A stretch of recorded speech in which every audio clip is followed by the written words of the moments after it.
this heart for you, my love.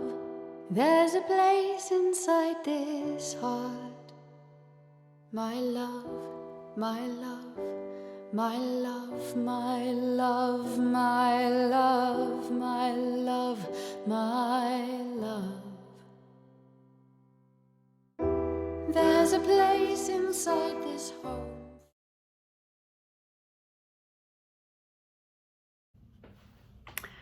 I got into the music industry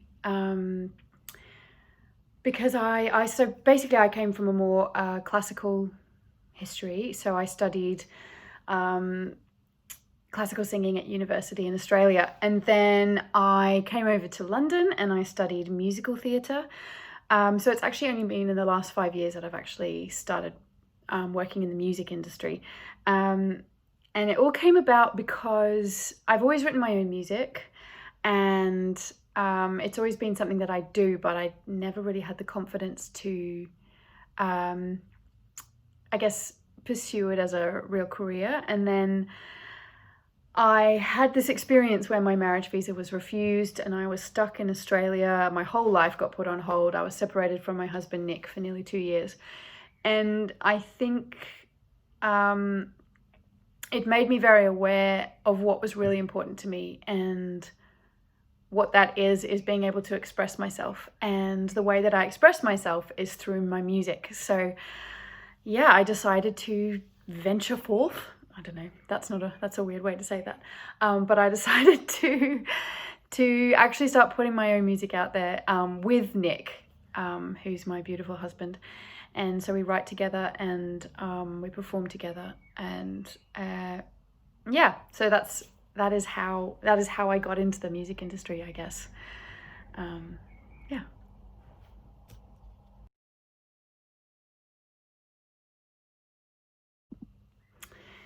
Yeah, so Ghost, I wrote Ghost because of the visa situation that I was in. My marriage visa was refused by the Home Office. I had to stay with my parents in Australia, and it was sort of just a really long period of being completely on hold. I'd done a TV show over here, and I sort of started getting some proper acting work, and everything just stopped, basically. And I didn't really have any direction anymore, and I was obviously on the other side of the world from the man I just married. So I shut down quite a lot, and I got very down.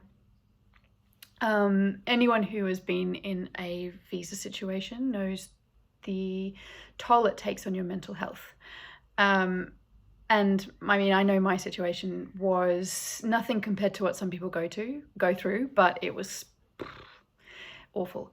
And so we were stuck in this kind of limbo, and we wrote this song over Skype, and it was the first time I'd actually been able to be creative and express how I felt in a really long time. And Nick actually pointed out the other day, it's sort of the beginning of the Ebony Buckle music journey starting, because that was kind of the first song that we wrote together. And yeah, it feels really good to actually be releasing it 6 years later.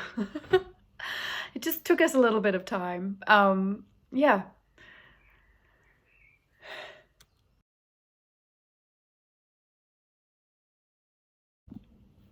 It's really important to me that people connect to my music.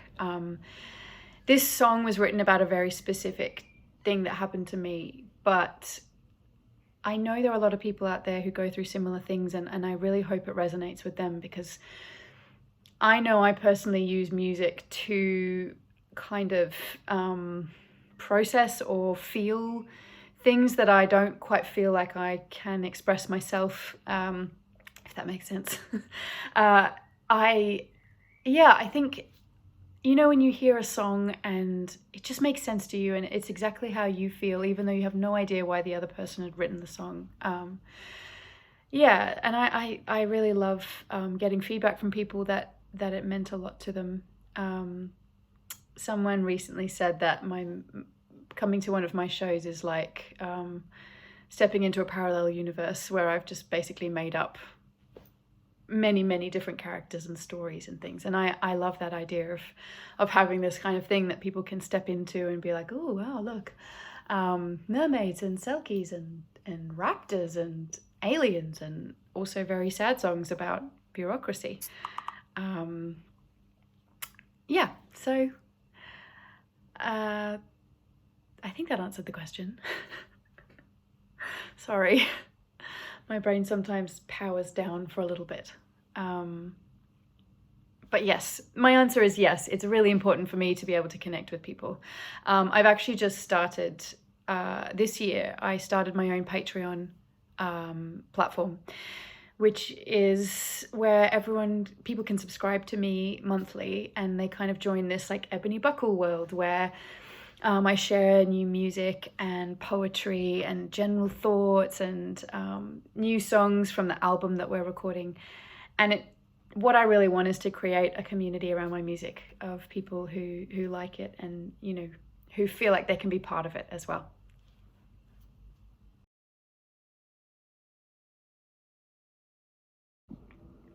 So I did, I think I mentioned earlier, I did a BBC One drama called Inspector George Gently, and I played this folk singer who died in a car accident in the river.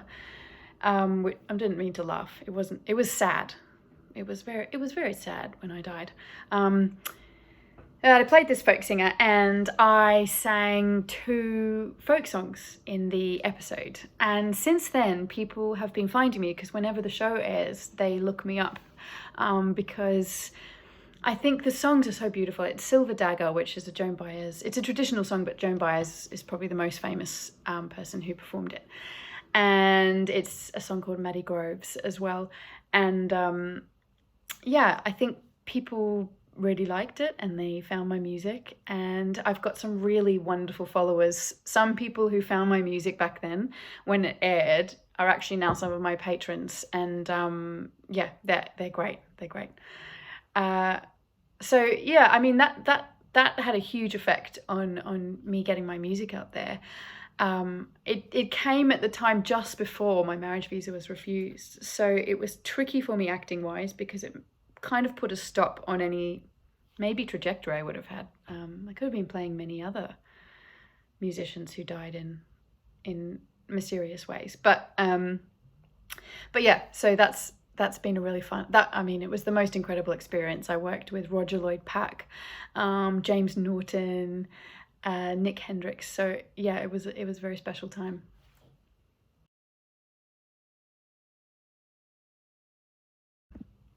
So Ghost, the track was produced and mastered by my husband Nick. So it's a very special song for him as well. And yeah, he's a brilliant producer. I know I'm probably biased, but I'd like to think that I have enough professional opinion to also think he's amazing. We have our own studio here at home, and so he works as a producer, and yeah, we've been working on this track so we wrote it about 6 years ago, but we've probably been working on the recording for about 4 years. Just like we come back to it and we add things, and it's not felt right to release until now. And yeah, so you can hear all of the backing vocals. Some of them are me, but a lot of them are Nick, because his voice is so beautiful. You'll hear him singing a line as well, but he also did a lot of the BVs. If you hear one that's like, oh,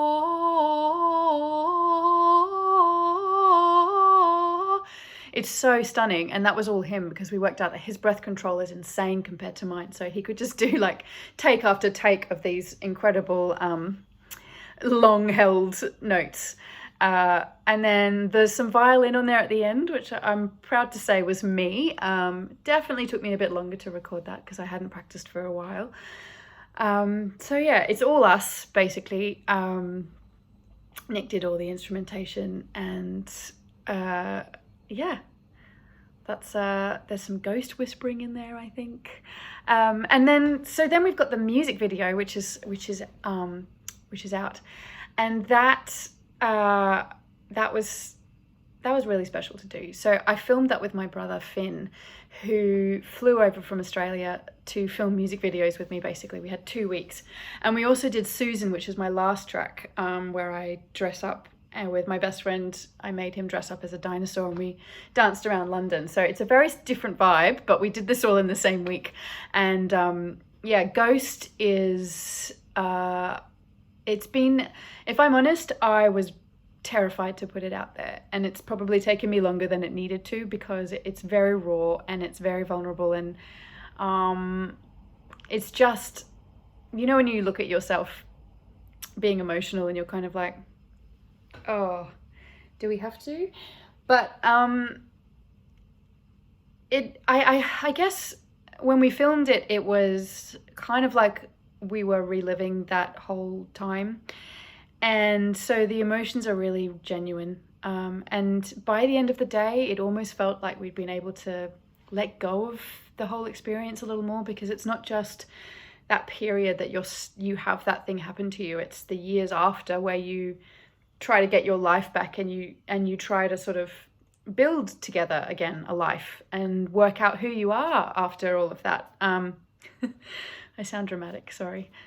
I won't apologize. This is going well. But yeah, so it was a really emotional day, and I felt really lucky that Nick was there and that Finn, my brother, filmed it, because he'd been there the whole time, so he'd sort of experienced it with me.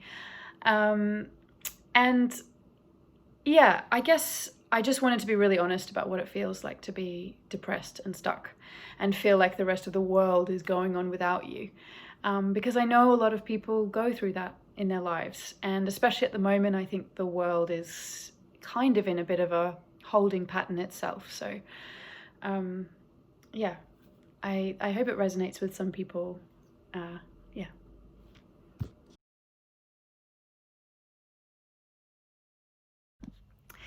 This time is so weird, has made me probably the most productive I've ever been, because I think it's, you sort of, I feel like, especially in the first few weeks, there was this drive to like, okay, we've got to share, we've got to do live shows, we've got to like just put as much stuff out there, and then everyone got a bit tired. But I feel like now we've kind of found this rhythm where, you know, we've worked out a little bit how we need to be online. And I joined this very amazing group called Girls to the Front at the start of this whole lockdown.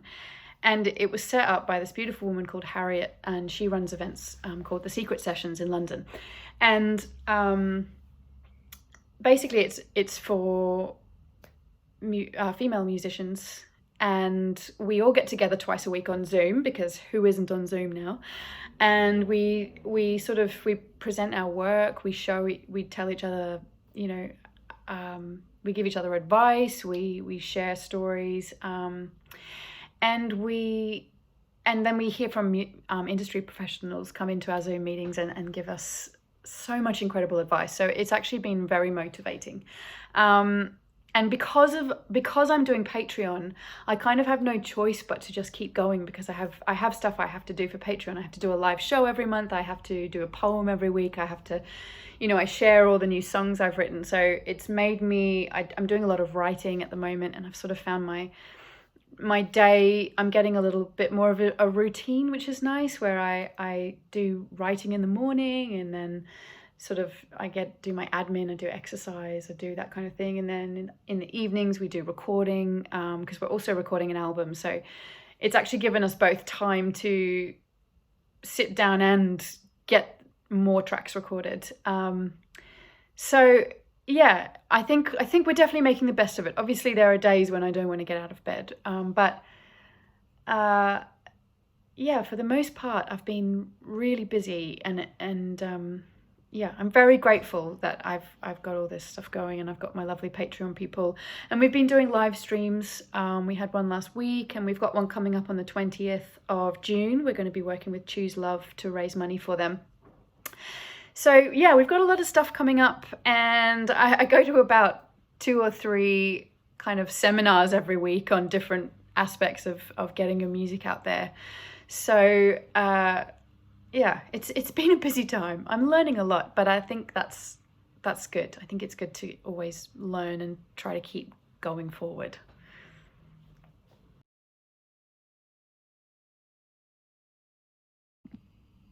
So please do check out my Patreon. It's not for everyone, but it is a wonderful place if you want. It's patreon.com/Ebony Buckle. Then if you want to check out my website, it's ebonybuckle.com. Facebook, I'm Ebony Buckle Official. Instagram, I'm also Ebony Buckle Official. Follow me on Spotify, please. I would love that. It's Ebony Buckle. And where else am I? I'm many places where you expect to find singer-songwriters. I am on Twitter, Ebony Rose Buckle. I'm not great at Twitter, but I am there. So if you do need to find me, I will find you on Twitter. I think that's about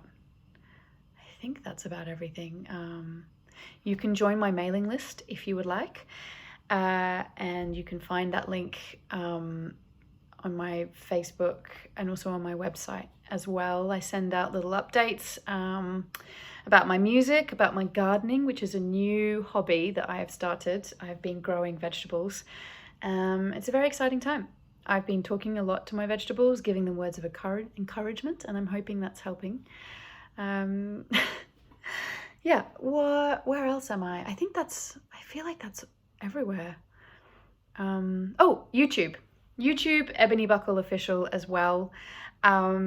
Yeah, and that's where we do our live shows, and they're really fun. The sound is excellent because Nick is a sound genius, and we also have some pretty jazzy lights and some very exciting outfits, if this isn't anything to go by. I like dressing up, so yeah. Come for the fashion, stay for the music. I don't know, that's a weird thing. Anyway, yes, thank you so much for having me, and yeah, I really appreciate it. Bye. You cannot touch me, there's nothing to believe in. Still I need him every day.